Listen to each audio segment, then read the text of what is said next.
topics and opinions expressed in the following show are solely those of the hosts and their guests and not those of W4CY Radio, its employees, or affiliates.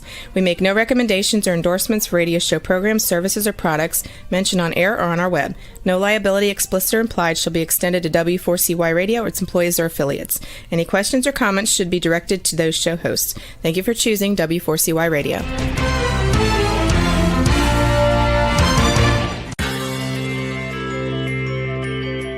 Who is January Jones? She is not a young, beautiful, talented actress on Mad Men. She is not an older, gorgeous, exotic dancer from the Johnny Carson show. She is an author, and she wrote, "Thou Shalt Not Whine," the 11th commandment that reached #1 at Amazon.com. She is a reality TV golf personality with World High Stakes Golf televised on HDNet. She is a humorist and winologist expert. She is your featured host today on January Jones Sharing Success Stories. So sit back, relax, and get ready to laugh and listen to Ms. Jones with her eclectic roster of guests as you learn life's lessons. These stories plus sharing equals success. Welcome, and remember, beware, because you are entering the no whining world of January Jones.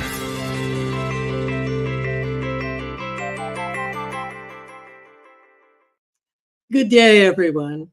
I hope you're having a terrific day. I'm January Jones, and I'd like to welcome you to our podcast today. As you can see, I'm wearing my bright pink glitter hat, getting ready to launch my new brand, Glitter Granny Gifts. I will be selling books, products on all things that glitter and glow at Amazon.com. And we'll be launching Glitter Granny, I think, pretty soon, first week in June. So I'll keep you all posted on it. Right now, for my listeners, let me ask you a question. Have you ever heard of YouTube? I hope you have. I know all of our grandkids have heard of that for sure. They're probably all on it. Would you like to learn how you can subscribe to YouTube, how you can enjoy it and learn more about it? Today, we're here to tell you just how to do it. Then you can follow our guest and me too, because I happen to be on YouTube. Tell me, have you ever thought about being an internet celebrity or an influencer? I think we all have in some way. Now, let me ask you a question. Have you ever heard of an amazing book entitled Being a YouTuber? One Creator's Bumpy Road to 1 Million Subscribers. 1 million subscribers, yes, you heard me. If you can answer yes, or maybe to any of these questions that I've asked you, then you are in the right place. And I'd like to welcome you to January Jones Sharing Senior Success Stories. Now it's time, rest, relax, go get a glass of wine, get some crackers and cheese, and join us in the no wine zone. When most of us think of YouTube, we think of stars and celebrities. But my guest is living proof that you don't have to be a millennial to be a huge success on that trendy YouTube channel. Our guest today was nearing her midlife crisis in 2022 when her YouTube channel hit 1 million mark. And then a month later, she turned 50. You know, when you're 80, someone turning 50 is really, really young. So I'm thrilled to have her with us today.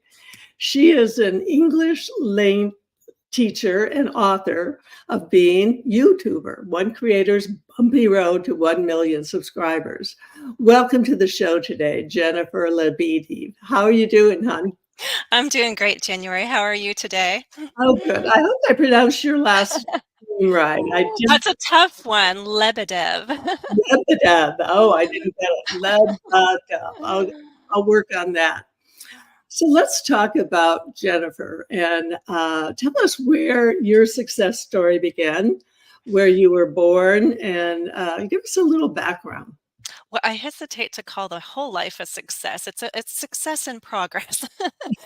But I agree. I'm still oh, working. yes, I'm still working on it. The Yeah. one book is I'm still in the next writing the next part of it, but it all began in Pennsylvania. I'm originally from Pennsylvania, Western Pennsylvania. I was born and raised in Pittsburgh, and then in a roundabout way, I am now up in New England. I am based in Massachusetts, Oh, but okay. yes. And I am an English language teacher, and I didn't quite know what path I was taking immediately, although January, there are two things I was pretty certain about. I wanted to become a mother at some point in my life, and I Mhm. wanted to be a teacher. And well, I was in college and I made the decision to become a teacher. And I think it was before then that there were signs that this was the profession for me. So some people know, immediately, I'm going to be a doctor when I grow up, whatever. But that thought didn't crystallize until college, but before then, there were some signs. There were. For a time though, it's funny, I was so afraid of public speaking, like just getting up in front of a crowd. I would avoid it at any cost, especially in school. But then there were some challenges that I faced and it became easier. But I remember in ninth grade, there was this assignment in English class. I remember this. 5 minutes, that's it. You just had to get up for a 5-minute presentation on a topic of your choice. I was so afraid of doing this. I thought of even going to the teacher and telling her, I can't do this. And I was like, okay, but I had no choice. I kept preparing. I got my index cards ready like everyone else, and it was the day Mhm. of my presentation. And I was called to the front, stood up there, 20 some other kids in the class, teacher in the back, ready to evaluate me. And then something funny happened. I realized I wanted to do this. And I Uh-huh. thought 5 minutes is not even enough. I was excited about the topic that I chose, and I wanted to tell everyone about it. And that sort of continued. By the time I hit 11th grade in history class, we had to choose another topic. It was this time a country of your choice. And I chose my father's home country. He was from the Philippines. And I don't even remember what the time limit was. I just know that I needed the whole class period, and he gave it to me. I just I wanted to tell everyone what I had researched, what I discovered. I talked about the history, the politics, the religion, the culture, the cuisine. I even threw in the national dance at the end because I was part of this youth troupe, youth group troupe that had been performing Yeah. dances. The point is that I discovered that when you love something and find something interesting and you see value in it, you have this desire to share it Mhm. in some sort of way. And I think that's eventually what led to me being a teacher. Like I know that I know something, I think it's of value to others, and I'm excited to share it. But how I chose foreign languages is yet another part of the story, if you care to hear it. Well, this is wonderful. I'm enjoying this story you're telling.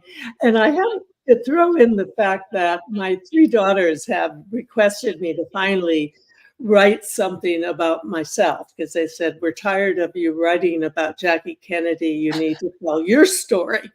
So I've started working on a memoir, a private one. And I went back, interestingly enough, to people who influenced my life. And guess what? It was third grade, Mrs. Maloney, my English teacher. And here I am at 80 with 6 books behind me and who knows what else. And I still have to think of her. So, what an incredible opportunity to influence young people. It is, it is. The teachers, of our youth especially had such an impact, hopefully for better, not for worse, but I remember all my teachers, and I was very blessed to have some inspiring ones. But, although I will say the part 2 of that story is why teach English as a second Yes. language, because I thought, when I got certified, I was certified to teach Russian as a foreign language, and thought I would be teaching in my home state of Pennsylvania. I got my Mhm. certification, and Okay. then I thought, well, I need more fluency because although I was certified, I knew I needed more proficiency. So I applied to grad school. My studies took me over to Russia, Oh. and although I didn't plan to stay long term, that's what I did. Life took a turn, and I started teaching English as a foreign language and really loved it. Really enjoyed the experience of it. Okay. And when I came back to the US several years later, I got recertified to teach ESL, which is English as a second language. And Okay. partly why I chose a foreign language is although I really did love my school experience overall, I was such a diligent student. Those who remember will know I studied my heart out and I got stellar grades. 6 years of French studies. I found myself in Paris for the first time and I couldn't function. Really? I couldn't. And I thought, okay, so I got straight A's in French, and what's up with this? Because I could read, I could write, I could translate, I knew the grammar and vocabulary, but it was the way I was taught. There wasn't an emphasis on communication. And so Oh, that was the issue. And I thought, ugh, so my desire to teach a foreign language or a second language is to help people avoid what I went through. I want them to feel comfortable and confident to start communicating with whatever they know from day one, even with hi, hello. So that's something that I've been doing as a language learner myself. And what I try to help others do is start using the language and get over the fear of speaking it. Oh, I need to wait. No, you don't need to wait. You can start on day one in a beginner class, to start using the language. And it's exciting as long as you have the support and the guidance. Yes. yeah, to help you along the way. Interesting. How long did you live in Russia? About 5 years. Oh, wow. Oh, my gosh. We Yeah. were fortunate enough to be in the UK for 1 year with my husband's work, and we were able to travel all over and to be there for 5 years. Wow, that's such an amazing transition. You were very lucky to have that experience, don't you agree? I do. I think especially as a language teacher, especially since English is my first language, it's not enough just to have that as my native language and then know how to teach it, but I think there's an emotional component to what I do. I need to empathize with my students, and I know what it's like to learn a foreign language, and Oh, I've done it different ways. So I've had my French experience, then I started learning Russian. I had a couple years of Japanese. I've dabbled in other languages, and I want to give a message to anybody at any age out there, especially 50 and older. It is never too late. I started learning Spanish in January this year, oh and my I'm God. super happy that I moved up a new level in 5 months. I went from the foundations course to the beginners course. Mm, But the idea is that I wanted to learn some Spanish, and I told myself, I know I'm busy, but I can do mhm. this. As I'm not going to use the excuse of I'm too old, I'm too busy, da da da. I said, I can do this. I'm going to work Spanish into my lifestyle right now, and I'm learning Spanish and loving it. But also, it helps me remember what it's like to be a beginner in Oh, a yeah. language. It's very humbling. Well, talking about humbling, if you're a whiner or you know a whiner, this book is for you. We'll be right. Lately, there's a whining epidemic in our world. People are even whining about whining. Are you sick and tired of listening to everyone whining all the time? So was January Jones, the author of Thou Shall Not Whine, the 11th Commandment that reached #1 at Amazon.com. Ms. Jones based her book on a survey of the top 10 things that people whine about at all ages and all stages of life. January is a success coach that can tell you how to help others.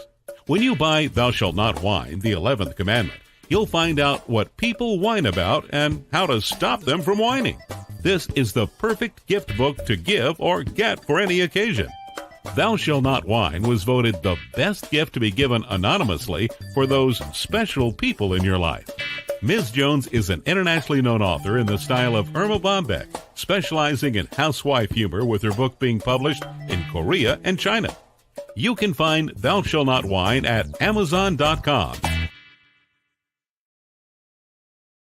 Welcome back to the No Wine Zone with Jennifer, who is not a whiner because she is a winner. Now, Jennifer, before we go on, I have to do this before I forget.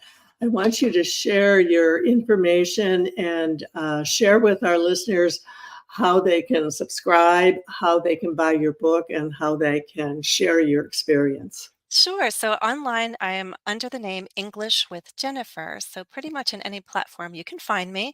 So my website is englishwithjennifer.com, and that's for students and teachers, anyone interested in the work that I do. And there are links to my book there too. And then I'm on Instagram, English with Jennifer Lebedev, and Twitter and Facebook. I'm actively posting on Instagram and YouTube. And where else? LinkedIn. Anyone for professional connections, reach out, feel free to. And on Amazon, just look up Being a YouTuber, One Creator's Bumpy Road to 1 million subscribers. And I have to share with my listeners that that book will be featured at Glitter Granny's Gifts, because I feature all of the books of the many, many authors who have been on my show, because those are the books that I can personally recommend. And they're great books to give or to get. And what an inspiration for the seniors who are listening to this show as far as taking up a second language. An exciting thing to do, and it's something you should consider. I know a lot of people think, oh, I can't do that. Well, here's the gal to show you how to do it. Jennifer, tell us how you got your start on YouTube. What took you from teaching in a classroom to being on the internet? Well, I said I wanted to be two things, a mother and a teacher. So I became a mom. I was a mom of two. And I found myself wanting to teach because I had stepped out of the classroom to take on a book contract. And I really did try to consider and make it work to be a mom and go to a school and commute. And I had a wonderful employer who really tried to give me the amazing accommodations so that I could continue classroom teaching. But it was so Mhm. difficult. One of Yeah. the biggest difficulties was really the commute. Um, there was one night, I just remember how horrible the feeling was, because I was driving home at one point. This is before my daughter was born. My baby was in the back seat, my firstborn. I was so darn tired. I'm driving down. It's dark out. I'm like cracking the window, slapping my face, biting my tongue because I need to be alert. And the thought, yes, was in my head, this is dangerous. Why am I doing this? My baby is in the background. I don't think this is a good idea. Surely Mhm. there has to be another choice. And that's hard when you're any situation in life, you think there isn't a choice, but usually there is. You just have to look and maybe be a little creative in your thinking. Um, Yeah. and then somehow the universe does open doors to you. You just have to look. Doors, windows, cracks, look for them. Well, you Um, can walk through or jump. How did the pandemic affect your career arch? Because I've talked to so many guests who prior to the pandemic were not at home. Then, because of the pandemic, they took their careers and cybrated them, brought them back to being at home and working from home, which of course gives you more time with your family, doesn't it? It does. I think now the pandemic has made post-pandemic, there's more understanding for what I've been doing and what I've done. So for me, Mhm. nothing really changed. But the point is, when I decided to stay at home and be with my children, because that's where I really wanted to be, I still wanted to teach. That's part of who I am. I want to teach. And I needed an outlet because there's that I desire to share again. So YouTube was just starting, and I was Yeah. the suggestion was made, why don't you experiment, put some videos up? I'm like, okay. So the very, very raw videos were posted with me teaching, sharing what I knew, what I could. Back then, Yeah. 2007, things were forgiving. So a lot of people did not have good audio or video quality. We Mhm. just tried our best. And I just wanted to teach so much that I needed an outlet. And that was it. I decided to start experimenting on YouTube. And thankfully, the response was so positive. And I just made a promise, if you guys continue to study with me, I promise I'll learn to be a better video maker and transition to be a better online teacher. I know how to teach. I just have to learn how to do it in this new way. And that's how it began. I mean, I know I'm on there too, and I have made my own videos, and I've got, 20 years of experimenting with this. Of course, this show now is on YouTube through the station Talk for TV, but I did a lot at home to begin with. Did you go take a special class to learn how to? How did you gain this knowledge? No, I just picked up the camera. You remember 2007, we weren't using smartphones back then for anything. I had Mhm. a digital camera and it happened to have a video function. I didn't even have an external mic. It was built in, so the quality of audio wasn't that great. I wasn't ready to invest. Also, with the two kids, I couldn't get out of the home easily. I didn't even have a tripod. I was balancing my camera on like bookshelves and cereal boxes to like just to get started. Sometimes I'd have to crouch down to get to the right eye level height. But the point is, if you believe that you have something of value, you just have to have the courage to share it and believe that it will translate and resonate enough. You're not trying to win over the world.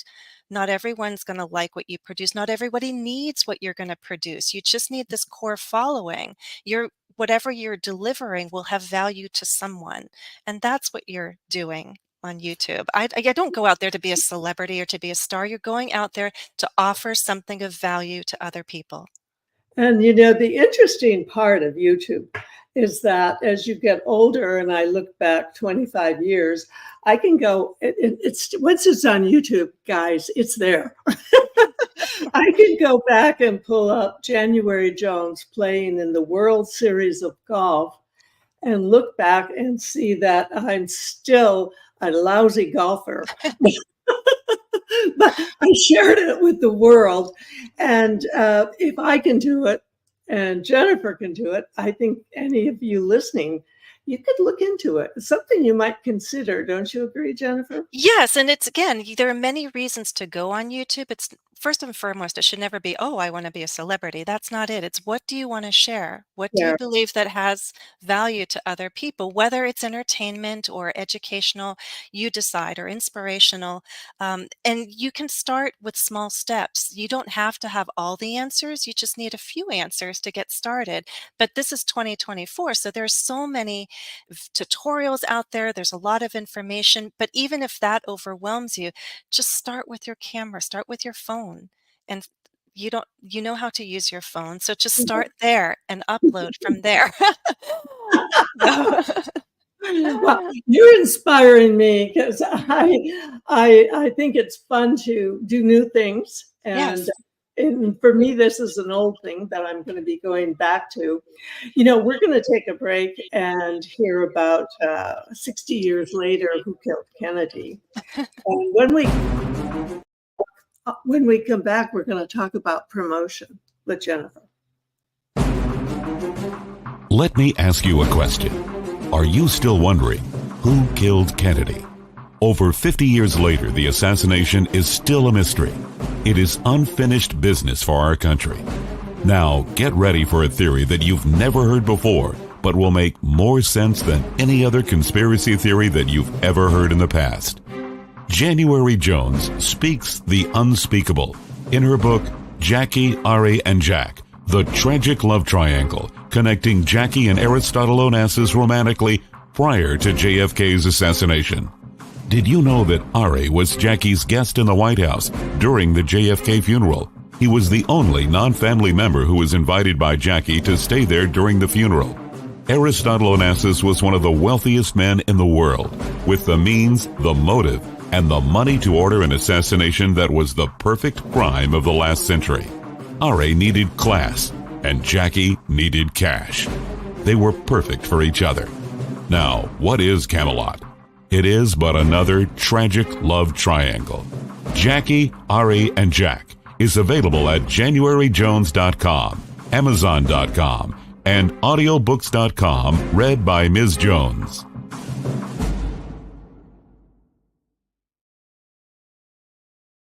Welcome back with Jennifer. This is so much fun to be chatting with you.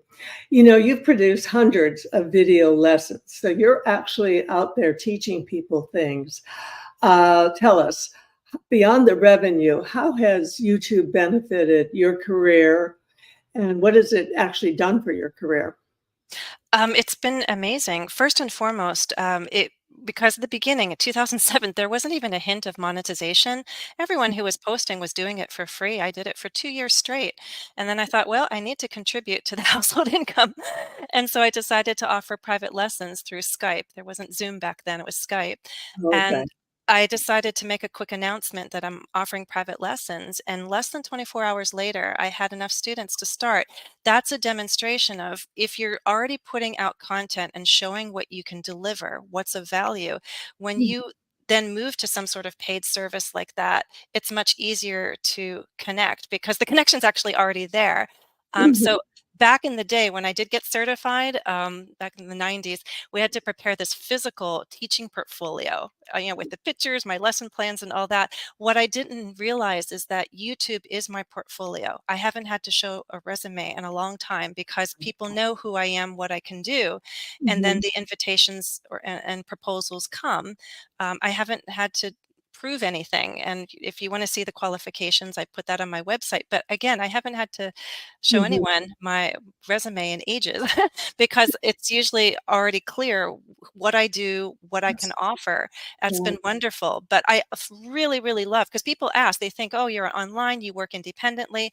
You're not connected to anybody. You're like in isolation. Don't you get lonely? Or like, absolutely not. I've been so connected with Yeah. so many people, not just US, worldwide, but I've gained so many new collaborations. I have new colleagues, not to mention all the connections with the learners and the students. So it's been incredible to have the You know, connection. once you truly and from a good heart have a service, something to offer people, once it goes on YouTube, it takes on a life of its own. And this podcast, for example, is going out on over 100 networks, channels, and I can't believe the numbers. And I wonder, who are these people? But they're everyone like you and me, and everyone's pretty much on the internet these days, aren't they, Jennifer? They are. It's a wonderful place to connect. You have to find that balance, of course, between your online and offline activity. But still, it's brought so many beautiful connections, and Mhm. that's what I really want to focus on. Is saying YouTube is amazing, and I love the idea of having this global reach. But although numbers are somewhat important, and that's one way to measure our growth, I Mhm. really think if we only focus on the numbers, you're only seeing part of the picture. So that's one of the big things I want to tell everyone and anyone, online and offline, is that we have to look beyond numbers, whether we're talking about age, revenue, subscribers, it's just part of the picture. And I would personally bring in stories, connections, experiences, contributions. Those are the things that really matter. Mhm. It's interesting. I was intrigued. I turned 50 30 years ago. What is it like to turn 50 in this day, in this time, and in this crazy world? Tell me some of your thoughts about turning 50, Jennifer. Well, it's not so much something that I feared, but of course, when you hit the big milestone ones, you have those moments of reflection of like, where am I? What am I doing? Have I done enough? And that really was the impetus to write. I like to write, and I knew I needed to reflect. But you're among those people who inspire me to know that it's how you live your life. It's so much of your mindset and your choices of lifestyle. Mhm. 80 can show itself in many different ways. How do you want it to be for you? And so these days, I want to feel youthful in some ways. I want to be proud of the wisdom and life experience I've gained. So it's this Mhm. balance, but I have so many people who've inspired me to age well and wisely and in a healthy way. Mhm. My dear Mhm. cousin has been on YouTube a couple times that when she didn't know what it went to go live, I had her go live with me not too long ago. She will be 96 this year, but bless her soul, Gina is a woman who inspires me because she has so much laughter, life, love, energy. And I would be so happy to be 96 with her energy. Yeah. Me too. Sign me up. You So know, I'm I still young. I feel young. I know I'm hopeful. I'm excited that I hit this point, and I know that I have the wisdom now to make better choices in the second half of my life. And I Mhm. have good models in front of me thank you, January, of how to live. Yeah. Well, I wrote my first book, incidentally, when I was 50. And I was hitting, that is a big number. I don't Mhm. care how you look at it. 50 is a biggie. And I wrote that first book. And the thing about a book that was kind of my thought pattern was it's kind of like planting a tree. Once you write it, it's for real. It'll be there forever and it has your name on it. It's kind of a ego thing into writing a book. And then you go on to write 5 or 6 more. Talking about enticing people on YouTube, I had my 18-year-old granddaughter who had to do an interview about me for her English class. I invited her on my show, and it was a conversation from 18 to 80. And we turned the tables and she asked me all the questions. And it's one of my favorite experiences is getting to people to do this that have never done it before. Yes. Yeah. Yes, yes, yes. That's what it's all about is having the courage to take some risks. And it doesn't mean skydiving. It could be, but it's just trying things that are new. Sometimes it's opening up and sharing something that you have within you, whether it's your knowledge or your talent or whatnot.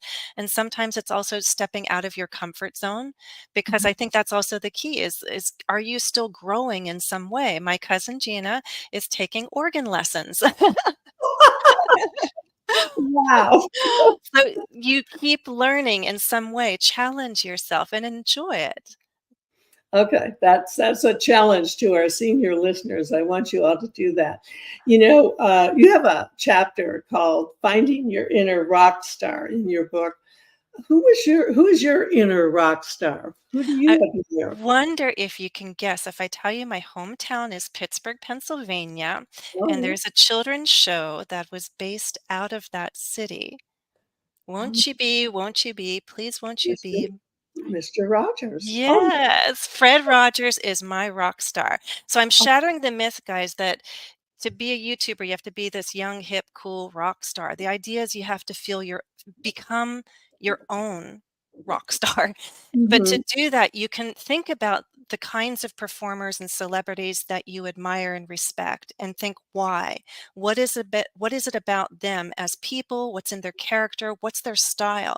And what would you like to emulate? And when I thought about it, of all the people who are on TV and have a certain presence, I thought Fred Rogers, he was not the hippest, coolest guy. The people might have preferred, Sesame Street or, but Yeah, but yeah. he delivered something of value, and he was welcoming and kind, and he was a true educator, and he left his mark. He made a contribution, and he took his young learners out into the neighborhood to show him things. I've done a couple of episodes like that, out of Oh, my, wonderful.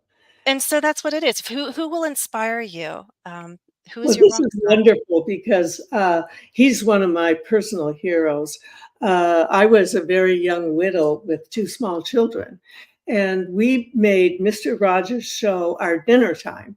We would sit down at a little table, watch him, and he became like our substitute father. Mm, What an incredible man, and his spirit was so pure and kind. And it's such an amazing example for young children. And, if he had showed up at the door, I would have married him on the spot. no, I Yeah. I really admire what he's done, what he's contributed, and I can only hope that I can do something similar in my career. I think you are headed in the right direction. And I usually, at the end of the show, ask all my visitors if they could have dinner with anyone living or dead besides me, who would they choose? And I now know who you would choose.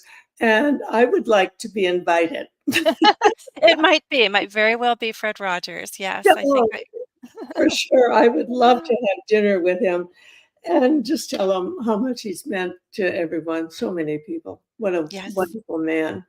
And you're the first person who has talked about him on my show, so I'm Ah. very pleased to share that.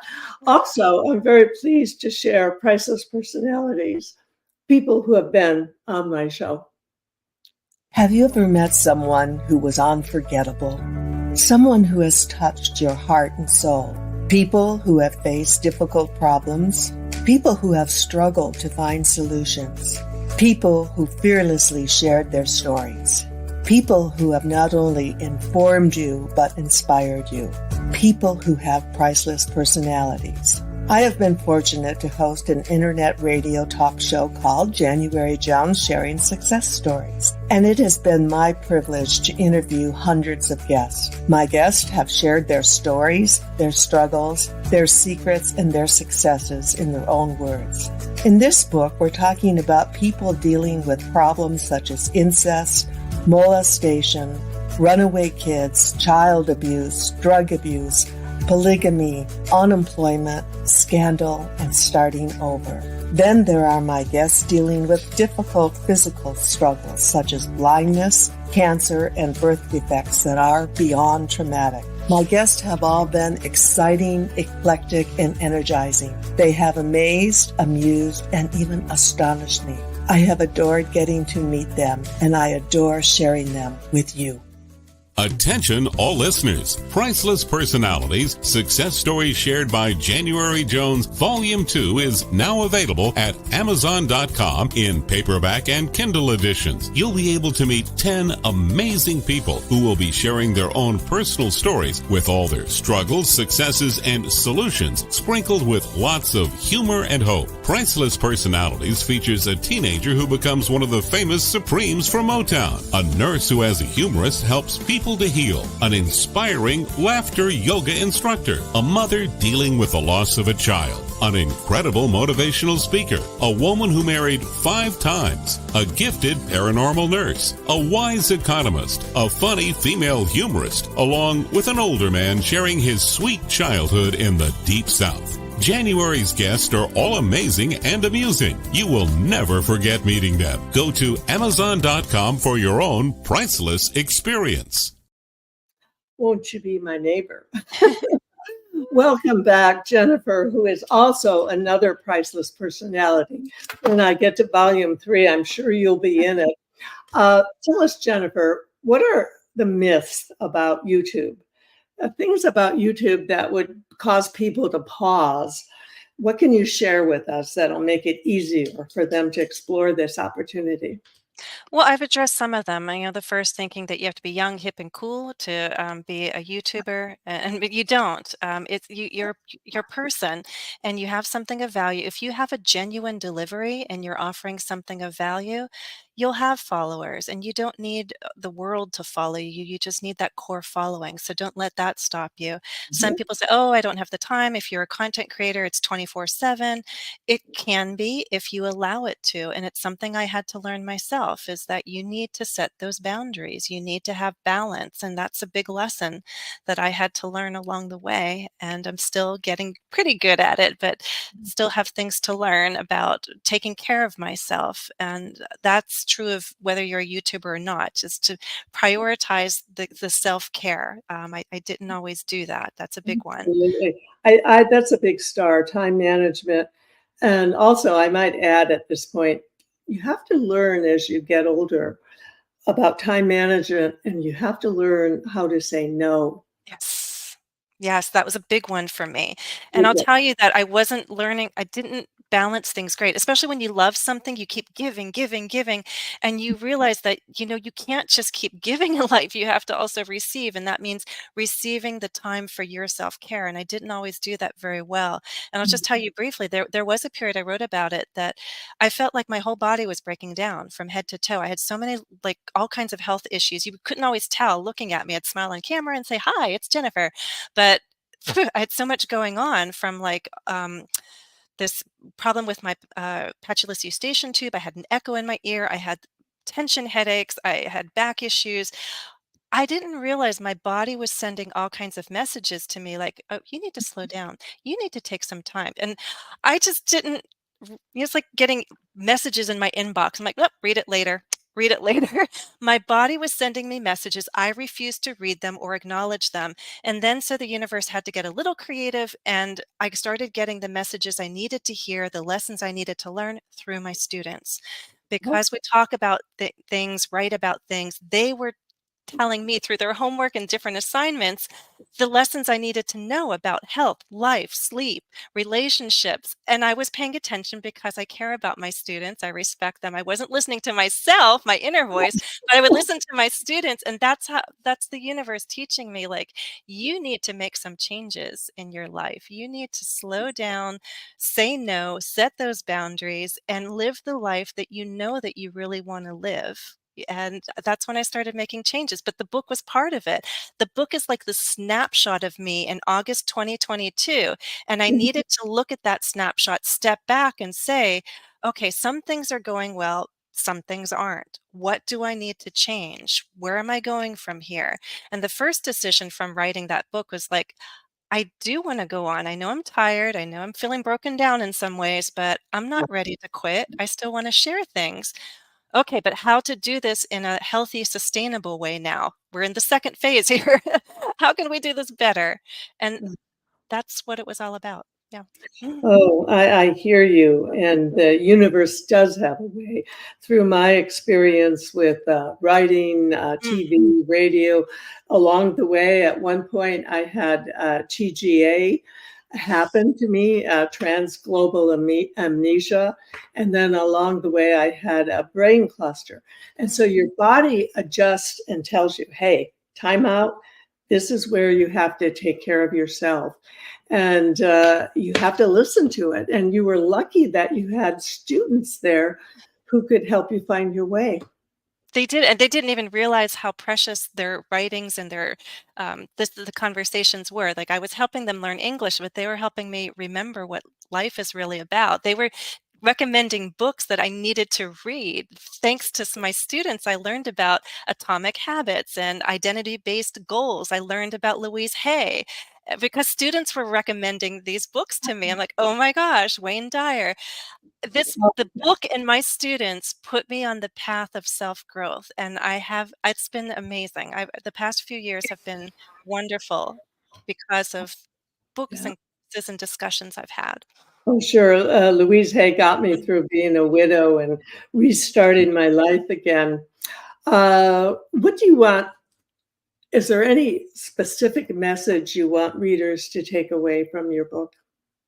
I guess the final thing is just remember that each and every one of us is capable of inspiring and being inspired. You just have to have the courage to open up and share what you can. And remember, when you start looking at what you're doing and you question if it's successful or not, don't let the numbers be the only way you evaluate your success or Mm. your happiness, right? You have to define success and happiness on your own terms. And for me personally, that is beyond the numbers. It's contributions, connections, and experiences. That's what defines my success and happiness. Wow. Um, 16, 17 years now. Do you ever get tired of doing this? No, I'm like, "Oh my gosh, there's so much more that I wanna do." It's that desire. It's that 15 or 14-year-old again in English class, like, 5 minutes, that's not enough. 50 years, that's not enough. 80, that's not enough. There's so much that I wanna do, but I Yeah. wanna do it in a healthier, wiser Mhm. way, and I wanna Oh, enjoy this second part, and I wanna create a smoother, happier road for myself, and that's what I would hope that other people would do. Having read my mistakes and about my bumpy road. May my second, if I choose to write a second book, then I will have it be a journey on a smoother road, yeah. not a bumpy road. After 6 books, I know you're gonna write one so you get addicted to doing it. And I know I did that. At one point, I was doing 6 shows a week, 1 hour, on the hour every day or so. It was incredible, and I had to say, "Stop. I'm Yes, gonna go on hiatus," and it yes. was interesting. I said, "Oh, I'll be gone for 6 months." Well, 6 months turned into 3 years because guess what? I started just doing things for fun, Yes. things for my family. I wasn't answering to a network or a station. And it's very hard to do that, but it pays great, great dividends once you catch your breath. And it's hard to do, isn't it? It is, but then you discover the many rewards of doing so. Like, why didn't I do this sooner? And you feel so much more fulfilled because I am a mother, I am a teacher, I am a YouTuber, but there's other parts of me that I want to still identify as. Like, I'm a healthy person and I experiment. So I'm like, yeah, I'm going to take Tai Chi because that's who this Jennifer now at 52 is going to do. She's going to do Tai Chi. And I'm learning Spanish and I'm making time for Russian lessons and taking walks because this is all about that picture of who I believe I am, who I want to be and how I want to live my life. So I'm saying this, I learned this, like you got to say no more to the things that you don't want so you can say yes to the things that you do want that fit your life vision. That's what I'm doing. Good for you. You go, girl. Share again with our wonderful listeners how they can contact you, how they can work with you, and how you can help them get on track. Well, the one place to find me is my website, englishwithjennifer.com. But please read my story. It's on Amazon, and it is being a YouTuber, one creator's bumpy road to 1 million subscribers. It's a story for everyone and anyone. Great. Wonderful. This has been so fun having you visit with us.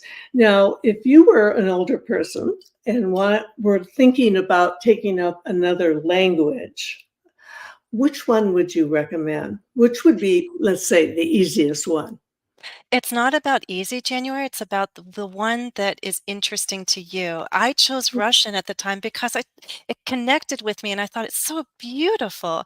I just wanted to learn it. And I was curious about the culture and the history, and it just grabbed my interest. Now I'm learning Spanish because I hear it so much around me here in Massachusetts, let me tell you.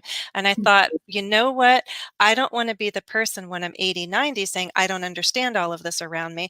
I want to be part of it. I want to be able to speak English and Spanish where I live. So I think it's the usefulness of Spanish, the beauty of Russian that has won me over. Well, I'm living in Florida now. Spanish. And we use Uber all the time because neither one of us are up to driving that much these days. And it's amazing, all the drivers who are new to this country, Cuba, Venezuela, you name it, they're all coming here. They're all learning their English by driving and talking to people. And it's such a wonderful opportunity to interact with young people and see them starting new careers. I mean, I should be doing commercials for Uber. I'll have to send them a note. Tell them I'm available. Yes, yes. Okay, in parting, my thought for the day, I even wrote this down. It says, sometimes my mind is like an internet browser. I have at least 19 open tabs. 3 of them are frozen, and I have no clue where the music is coming from. But like Jennifer, I keep pressing on, and I hope if you're listening to this podcast, you will do the same.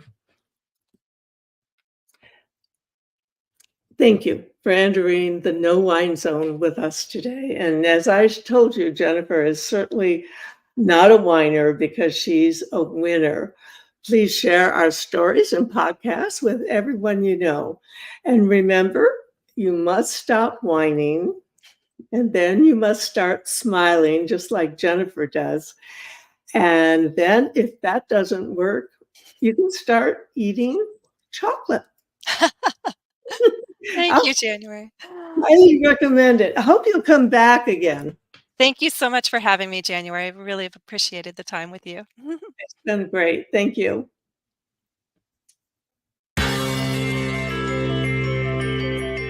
We want to thank you for listening to January Jones Sharing Success Stories.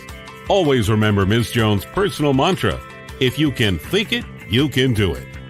That's what all of our guests have done with their lives, and so can you. You are the ultimate success coach in your own life. All you need to do will be to start sharing your own story with your family and friends. We hope that our guest stories will encourage you to explore an equation in your future that will combine your creativity plus connecting with others will enable you to be successful too. Always remember, your passion plus your purpose will equal prosperity as you explore the wonderful world of January Jones.